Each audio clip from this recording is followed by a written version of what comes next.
सबसे पहले तो सभी का नमस्कार। उम्मीद है मेरी आवाज़ पीछे तक पहुंच रही होगी। ठीक है, मैं और तेज़ से बोलने का प्रयास करूंगा। सबसे पहले मैं NSCS का बहुत बहुत शुक्रिया अदा करूंगा जिन्होंने मुझे यह मंच प्रदान किया ताकि मैं अपने गृह जिले, मेरी जो जन्मभूमि, मेरी जो कर्म भूमि रही है, वहाँ के निवासियों और वहाँ के लोगों से बात कर सकूं।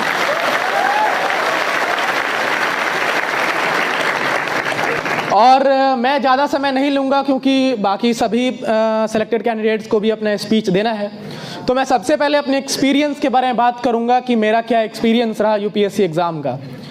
जीवन के 18 वर्ष मैंने इसी ज़िले में बिताए हैं, समस्तीपुर में। कक्षा पहली से लेके 12वीं तक शायद यहाँ पे बहुत लोगों को पता होगा, केंद्रीय विद्यालय RU पूसा है, वहीं से मैंने शिक्षा ग्रहण की है। और मुझे याद है बचपन में मेरा जो गांव था, वहाँ से मेरे पापा मेरे और मेरे भाई को साइकिल के आगे वाले डंडे पे तौलिया लपेट के ले जाया करते थे।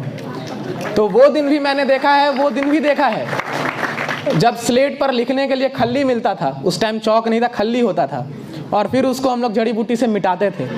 हमने वो टाइम भी देखा है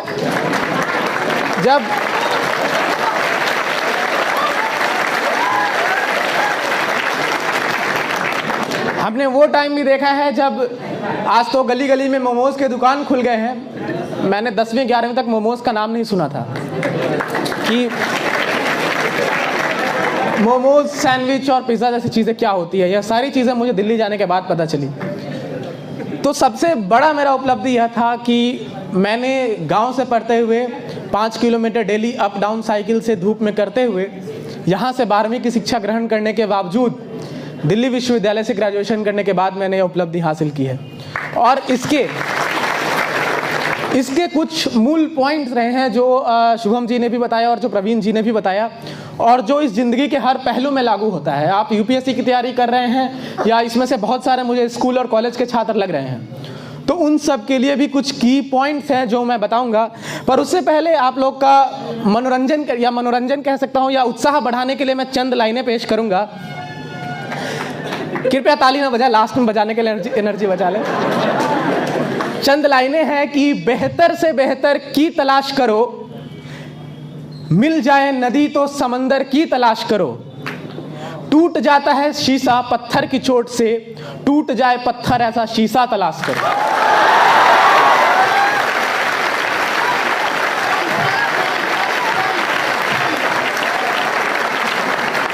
तो ये चंद लाइनें से उम्मीद है कि आप सभी का ध्यान अब मेरे ओर आ गया है। तो अब अपनी बात मैं शुरू करूंगा। सबसे पहली चीज जो एक IAS बनने के लिए जरूरी होता है, जो प्रवीण जी ने भी बताया, वह है अच्छा इंसान बनना। अगर आप अच्छा इंसान नहीं है, आपके ज़िंदगी में डिसिप्लिन और अनुशासन नहीं है, तो आप कुछ नहीं कर सकते, आप आम आदमी बन के रह जाएंगे। तो सबसे ज़रूरी है कि ज़िंदगी के हर पहलू में आप कैसे किसी से बात कर रहे हैं, आप कैसे किसी से पेश आ रहे हैं, आप कैसे अपनी आम जिंदगी को जी रहे हैं, आप कैसे अपने मम्मी पापा से बात कर रहे हैं, आप कैसे अपनी ज़िंदगी को जी रहे हैं, वह सारी चीज़ें UPSC के एग्ज़ाम में रिफ्लेक्ट होंगी। और एक और चीज़ मैं कहूँगा कि अगर आपको IAS बनना है तो एक दिन शायद DM साहब की कुर्सी पर बैठना होगा, तो एक बार यहाँ भी कुर्सी पर बैठने का आनंद ले लीजिए। जो लोग यहाँ पे खड़े हैं कृपया कुर्सी पर बैठ जाएं ताकि पीछे वालों को दिक्कत ना हो। एक नम्र निवेदन है। ठीक है। और कृपया शांति बनाए रखें। मैं यही एक गुजारिश करूंगा कि मैंने पहले ही बात डिसिप्लिन की थी कि अगर आपके ज़िंदगी में अनुशासन नहीं है तो आप कुछ नहीं कर सकते। तो अनुशासन आपको लाना बहुत ज़रूरी है। मैं अपने सबसे पहले शुरुआती जीवन की बात करूंगा कि मेरा क्या जीवन था। मेरे दादाजी आज के टाइम में 95 ईयर्स के हैं, तो उन्होंने मुझे न्यूज़पेपर पढ़ना सिखाया। जब वो पढ़ते थे, जब हम लोग बच्चे थे, क्लास 1 2, बचपन यही मेरा गांव में गुजरा है, तो हम लोग बोरा लेके जाते थे दादाजी के पास पढ़ने। और वहाँ पे अगर होमवर्क नहीं कंप्लीट होता था तो पिटाई भी लगता था, होमवर्क कंप्लीट होता था तो गढ़िया चौक से समोसा लिट्टी आता था। तो हर चीज़ वो मुझे याद है। मुझे यह भी याद है कि बचपन में जब मैं गांव में रहा करता था तो दुर्गा पूजा के टाइम हम लोग अपने भाई बहन के साथ मिलकर रावण तैयार करते थे और खेत में उसको जला देते थे पटाखे लगा कर। तो ये सारी चीज़ें, ये सारी गतिविधियां मैंने बचपन में की है। लेकिन एक चीज़ जो मैंने इन सब से सीखी है वह है कि ज़िंदगी में आपको अगर कुछ करना है तो उसके प्रति 100% देना है। बाद में यह नहीं सोचना है कि काश मैं ये कर लेता तो ये हो जाता। वो जो लाइन है कि अगर मैं ये कर लेता तो शायद मैं सफल हो जाता, वो नहीं आना चाहिए आपके जहन में। तो ये सबसे इम्पॉर्टेंट चीज़ है। और मैं जो हूँ आज के यूपीएससी के एग्ज़ाम के बारे में एक पर्टिकुलर टॉपिक पे बात करूँगा, जो है समय का मैनेजमेंट कैसे करें, टाइम का मैनेजमेंट कैसे करें।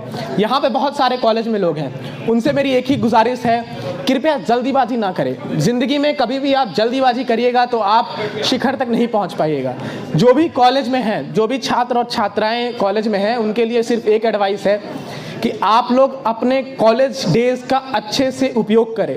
जो भी आपके कक्षा में पढ़ाई हो रहा है, जो भी आपके सिलेबस में है, उसमें अच्छे से पढ़ें। अगर कोई एक्स्ट्रा करिकुलर एक्टिविटी हो रहा है, स्पीच हो रहा है, डिबेट हो रहा है, कंपटीशन, सब में पार्टिसिपेट करें। मैं जब स्कूल में था, कक्षा पहली से लेकर 12वीं तक केंद्रीय विद्यालय में, तो नाच गान तो आता नहीं है, उसके अलावा जितनी एक्टिविटीज़ होता था सब में मैं पार्टिसिपेट करता था। यूनिवर्सिटी में परेड का कंपटीशन हो या फिर डिबेट का कंपटीशन हो या फिर स्पोर्ट्स में टेबल टेनिस या खो खो और कबड्डी खेलना हो, सब में मैं पार्टिसिपेट करता था।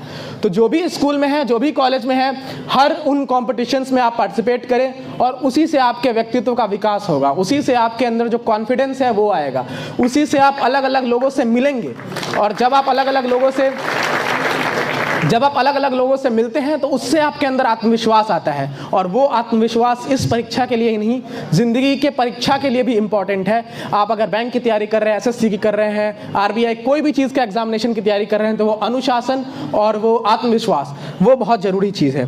तो यूपीएससी के लिए मैं 2-3 चीज़ों के बारे में बात करूँगा, जो एक टाइम मैनेजमेंट का जो कंपोनेंट है। मैंने 2017 में यहाँ से 12वीं करने के बाद, मैं यहाँ पे स्कूल टॉपर था, 91% था, तो मुझे दिल्ली विश्वविद्यालय में बीए ऑनर्स पॉलिटिकल साइंस में एडमिशन मिल गया था। और बहुत मैं भाग्यशाली भी हूँ कि एक सिंपल ग्रेजुएट होने के बावजूद 10वां रैंक मैं हासिल कर पाया। तो उसके पीछे 2-3 चीज़ें हैं जो मैं आज आप सबसे शेयर करूँगा। पहला तो ये है कि आप अपने समय की कीमत को पहचानें। आपका एक एक सेकंड, एक एक मिनट, एक एक घंटा वापस लौट के नहीं आने वाला है। आप अगर 1 सेकंड भी व्यर्थ करते हैं तो बाद में वो 1 सेकंड आपका 1 साल बर्बाद कर सकता है।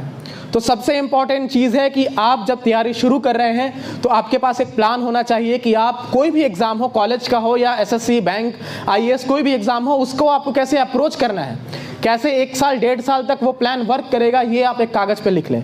और ऐसा कभी नहीं होता है कि आप एक कागज़ पे जो प्लान लिख लिए वो पूरे साल वर्क कर गया। मेरा तो होता था कि रात में रूटीन बनता था, सुबह 5 बजे उठने का टारगेट रहता था, 9 बजे नींद टूटती थी, तो फिर वो रूटीन फट के डस्टबिन में जाता था। तो हमेशा एक रियलिस्टिक टारगेट बनाएं, ऐसा टारगेट ना बनाएं जो आपसे अचीव ही ना हो। तो रियलिस्टिक टारगेट बनाएं और उस पर स्टिक हो। आपको 10 घंटे, 12 घंटे, 14 घंटे जितना देना पड़े वो मायने नहीं रखता। आपका वो जो टारगेट है, वो जो टॉपिक है, वो जो आपने डिसाइड किया है कि आज मुझे ये चीज़ पढ़ना है, वो ख़त्म होना चाहिए। मैंने कभी भी अपने ज़िंदगी में, झूठ नहीं बोलूँगा, कभी भी मैंने अपने ज़िंदगी में 14 घंटे नहीं पढ़ा हूँ। मैंने अपने यहाँ 12th में भी हार्डली 8 घंटे में पढ़ता था। लेकिन सबसे बड़ी चीज़ है कि वो 8 घंटे आपको डेली पढ़ना है। ऐसा ना हो कि आज एकदम 8 घंटे पढ़ लिए, कल भैया का शादी है, पूरे दिन मौज काट लिए, है ना। ऐसा नहीं होना चाहिए। आपको डेली पढ़ना है, 7 से 8 घंटे, 9 घंटे अगर आप डेली पढ़ रहे हैं तो दुनिया का ऐसा कोई एग्जाम नहीं है जो आपसे क्लियर ना हो, है ना। तो ये बहुत ज़रूरी चीज़ है। और उसके बाद मैं यही कहूँगा कि अगर आप डेली प्री और मेंस में अगर डिवाइड करें तो शुरू में मैं यह कहूँगा कि प्रीलिम्स को ज़्यादा टाइम दीजिए।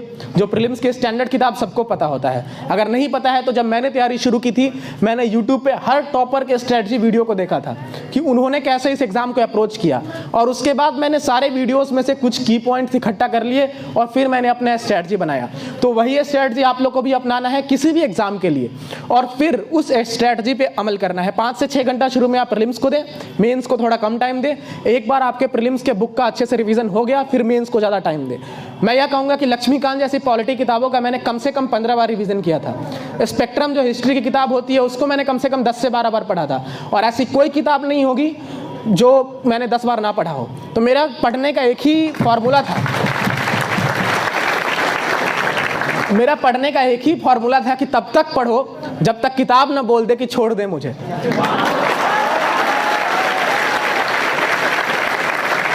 इस तरीके से आप किताब तो कभी बोलेगा ना भाई, कि बोलेगा तो नहीं कि छोड़ दो मुझे, तो पढ़ते रहो। बस सिंपल सा फॉर्मूला है। कोई यहाँ पे, मैंने 15 बार लक्ष्मीकांत पढ़ा है, लेकिन मैं यह कह सकता हूँ कि मुझे सारी चीज़ें उसकी याद नहीं है।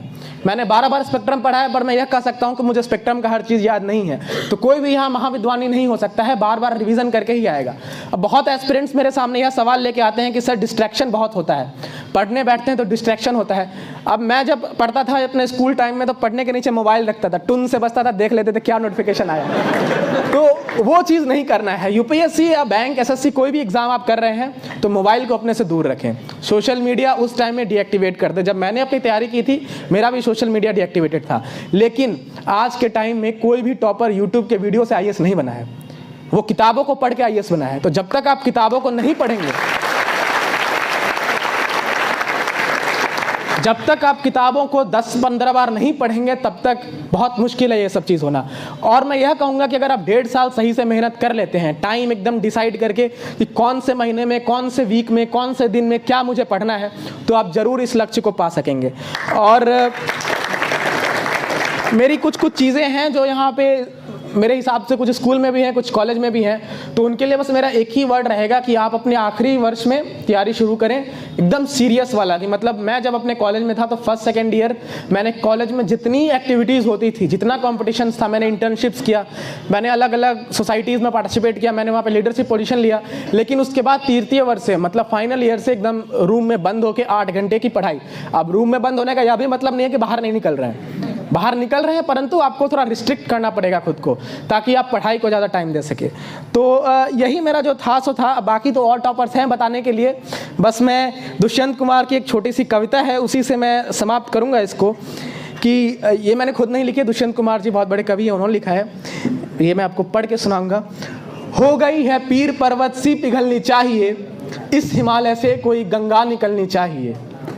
आज यह दीवार पर्दों की तरह हिलने लगी, शर्त लेकिन थी ये कि बुनियाद हिलनी चाहिए। हर सड़क पर, हर गली में, हर नगर में, हर गांव में हाथ लहराते हुए हर लाश चलनी चाहिए। सिर्फ हंगामा खड़ा करना मेरा मकसद नहीं, सारी कोशिश ये है कि सूरत बदलनी चाहिए। और इसके लास्ट के 2 लाइन हैं, मेरे सीने में नहीं तो तेरे सीने में ही सही, मेरे सीने में नहीं तो तेरे सीने में ही सही, हो कहीं भी आग लेकिन आग जलनी चाहिए। तो इन्हीं पंक्तियों से मैं समाप्त करूंगा। और मैं बहुत खुद को भाग्यशाली समझूंगा कि इस 4 जितने भी बच्चे हैं उसमें से अगर 1-2 भी आईएएस निकल जाएगा, तो मेरा यहाँ आने का मकसद, एनएससीएस और संतोष सर जैसे लोगों का आने का मकसद सफल हो जाएगा।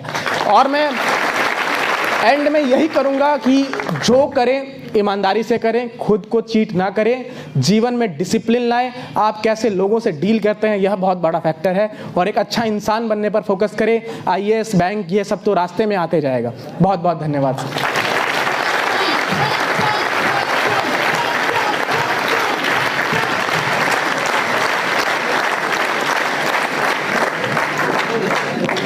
काफी मोटिवेटिंग रहा सत्यम का ये स्पीच।